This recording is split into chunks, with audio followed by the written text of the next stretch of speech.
A top U.S. general may have talked to China behind President Trump's back.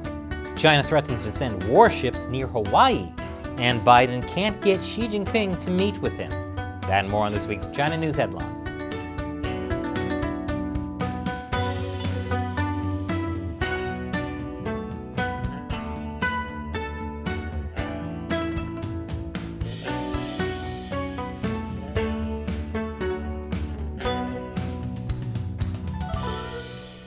Welcome to China Uncensored. I'm Chris Chappell, and we have a bombshell of a story this week.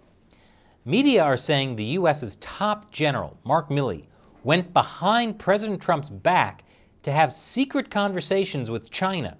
According to the book, Milley made two calls to the Chinese general, one in October 2020 and one in January 2021.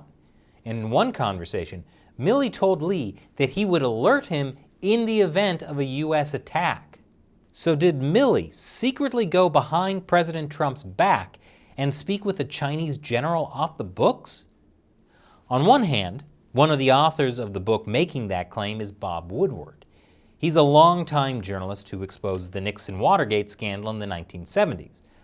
On the other hand, there are a lot of controversies about Woodward's methods of reporting, including allegations that when writing past books, he hid important context or even completely made up facts to fit a narrative. Some people are saying if the book is accurate, what Milley did was treason. It's not. Treason is a very specific thing. However, there are certainly calls for him being fired or discharged from the military. Milley is standing behind his communications with China. His spokesman said in a statement that those communications weren't secret. They were part of his regular communications with defense chiefs worldwide, including China and Russia. Meanwhile, other U.S. officials are also saying those calls were not secret. According to Fox News, multiple people were in the room for both calls, which were also coordinated with the Defense Secretary's office. And Axios is reporting that Defense Secretary Mark Esper was involved as well. According to their sources, in mid-October 2020, top Pentagon officials grew concerned about intelligence they'd seen.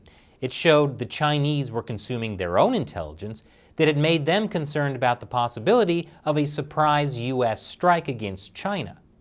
One of the sources said, "I think the Chinese were getting bad intelligence, a combination of wag the dog conspiracy thinking and bad intel from bad sources." Defense Secretary Esper was concerned this bad intelligence could lead to Chinese authorities misreading the situation and getting into a military conflict with the U.S. So, Esper directed his policy office to issue a back-channel message to the Chinese to reassure them the U.S. had no intention of seeking a military confrontation. And according to Axios' sources, Milley called his Chinese counterpart to reiterate Esper's message. Axios says it's unclear whether Trump knew this was going on. Fox News also confirmed Axios' report about the Pentagon's concern that China was getting bad intelligence. More information is likely to come out in the next few days, but it looks like the story is more complicated than initial reports. The book Peril portrays Milley's calls to China as necessary because of how dangerous Trump was. But as a consequence of that portrayal, the authors made Milley look unethical. And it seems like the Pentagon was concerned too, but not related to anything Trump did. The Pentagon was concerned about Chinese leaders getting bad intelligence that could lead to an accidental military conflict. More after the break. Welcome back. So personally, I'm glad General Milley took the time to reassure China that the U.S. wouldn't attack, because China is not doing the same. My favorite Chinese state-run media, the Global Times, is warning that Chinese warships will soon sail near Hawaii. Basically, you know how the U.S. conducts freedom of navigation operations in the South China Sea? Well, as the editor of the Global Times says, hopefully when Chinese warships pass through the Caribbean Sea or show up near Hawaii and Guam one day, the U.S. will uphold the same standard of freedom of navigation. That day will come soon. A perfect example of communist propaganda. It may sound reasonable on the surface, but it's actually quite stupid. The U.S. does not conduct freedom of navigation operations next to China's Hainan Island. That's Chinese territorial waters, the way the waters off the coast of Hawaii are U.S. territorial waters. What the U.S. does is send warships through the South China Sea. That's because China claims basically the entire South China Sea, even though that area has not historically been part of China's territory. But the Chinese regime says otherwise. They use their claims as an excuse to constantly harass their neighbors, sending in ships or fighter jets into those countries' territorial waters. And to further stake a claim, over the past decade, they've built artificial islands there and put missile launchers on them.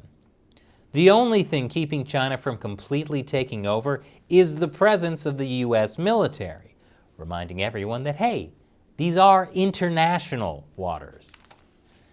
So remember back in February 2020, when the prestigious medical journal The Lancet published this letter from 27 concerned scientists who said, "We stand together to strongly condemn conspiracy theories, suggesting that COVID-19 does not have a natural origin." That basically killed any conversation about the lab leak hypothesis for about a year. Of course, we now know that letter was spearheaded by Dr. Peter Daszak. He actually gave U.S. taxpayer money to the Wuhan Institute of Virology to study coronaviruses, which, was a major conflict of interest, which he didn't disclose in that letter. Actually, all the scientists who signed off on that letter said, "We declare no competing interests." Well, guess what?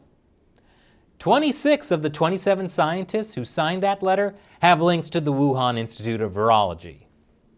I wonder why some people in the scientific community don't want an investigation into the lab leak hypothesis. A prominent Chinese defector tried to warn U.S. intelligence agencies about the coronavirus in November 2019. I wonder if they listened. Wei Jingsheng is sometimes called the father of China's democracy movement. In his new book, What Really Happened in Wuhan, he says he first heard about a mysterious new virus in October 2019 during the World Military Games in Wuhan. People were getting some kind of strange respiratory illness. I wonder what it could have been.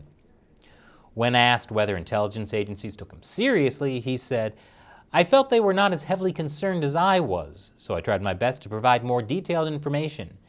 They may not believe there is a government of a country that would do something like that, cover up a virus." Well, of course not. Accusing the Chinese government of covering up a virus is xenophobic. Speaking of astounding ignorance about China, Google.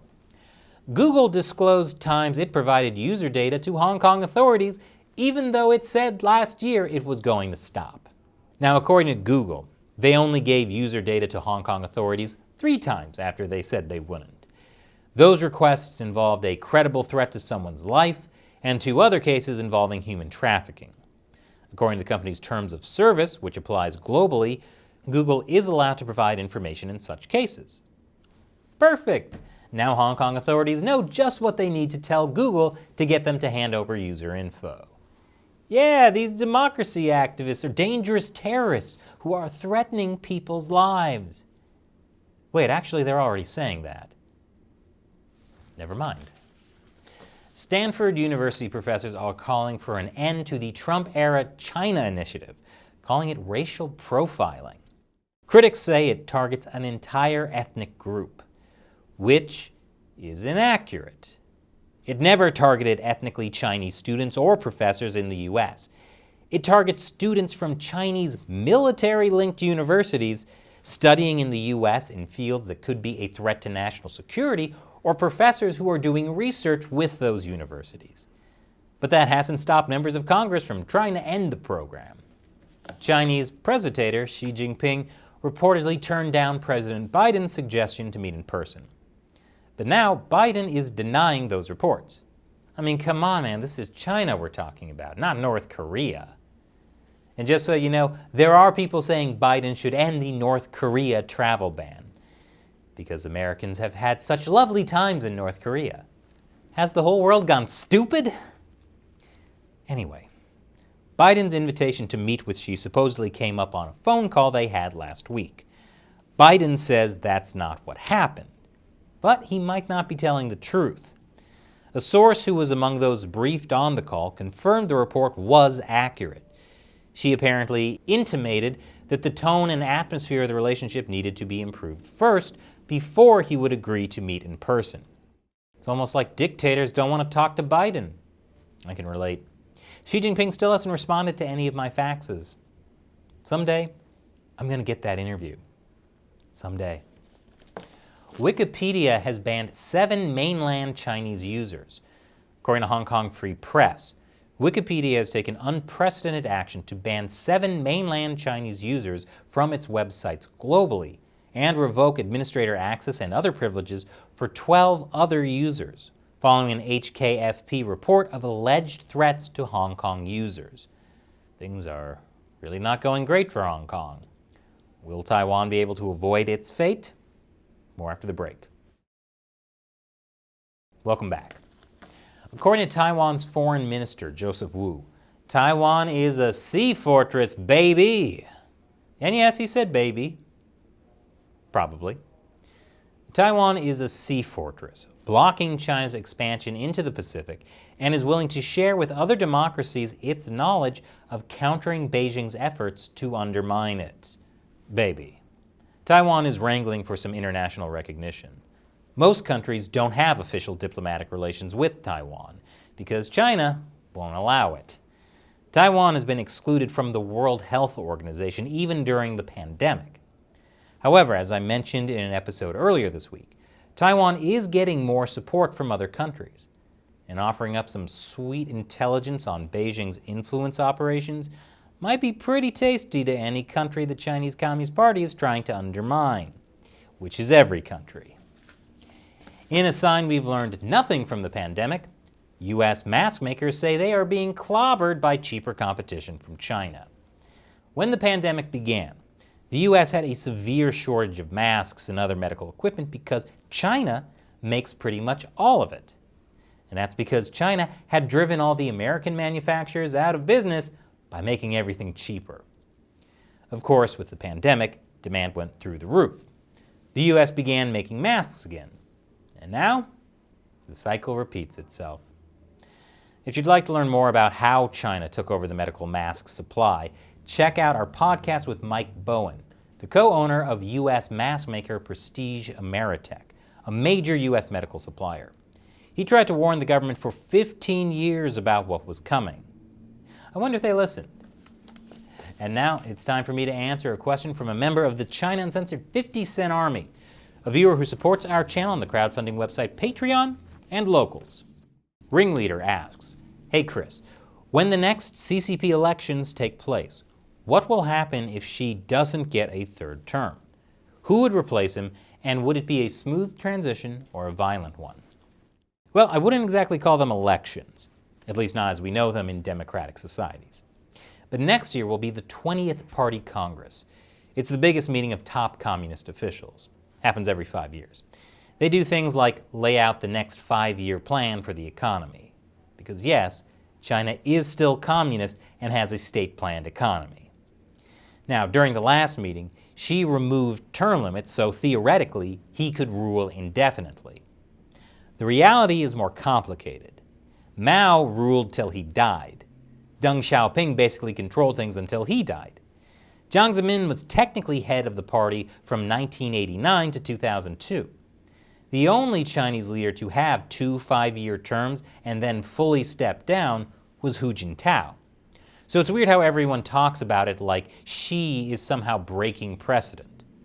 But whether Xi can get that third term depends on how much personal power he has over the party. There are definitely plenty of factions in the Communist Party, and many, like the faction tied to former leader Jiang Zemin, would love to see Xi ousted.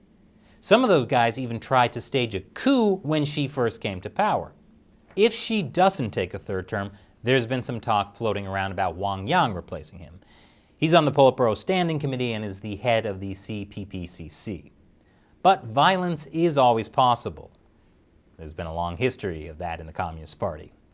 Xi might have to assert his claim to power by purging more of his opponents, or his opponents may try to force him out. We'll just have to wait and see. Thanks for your question and your support, Ringleader. And a big thank you to everyone who's joining us in the fight to expose the Chinese Communist Party to the world. Making the show is hard, what with YouTube censorship and demonetization, and the fact that most advertisers aren't brave enough to work with us. So we rely on your support. You can join over at patreon.com/China Uncensored or ChinaUncensored.locals.com. You get different perks with each, so check them out. Once again, I'm Chris Chappell. See you next time.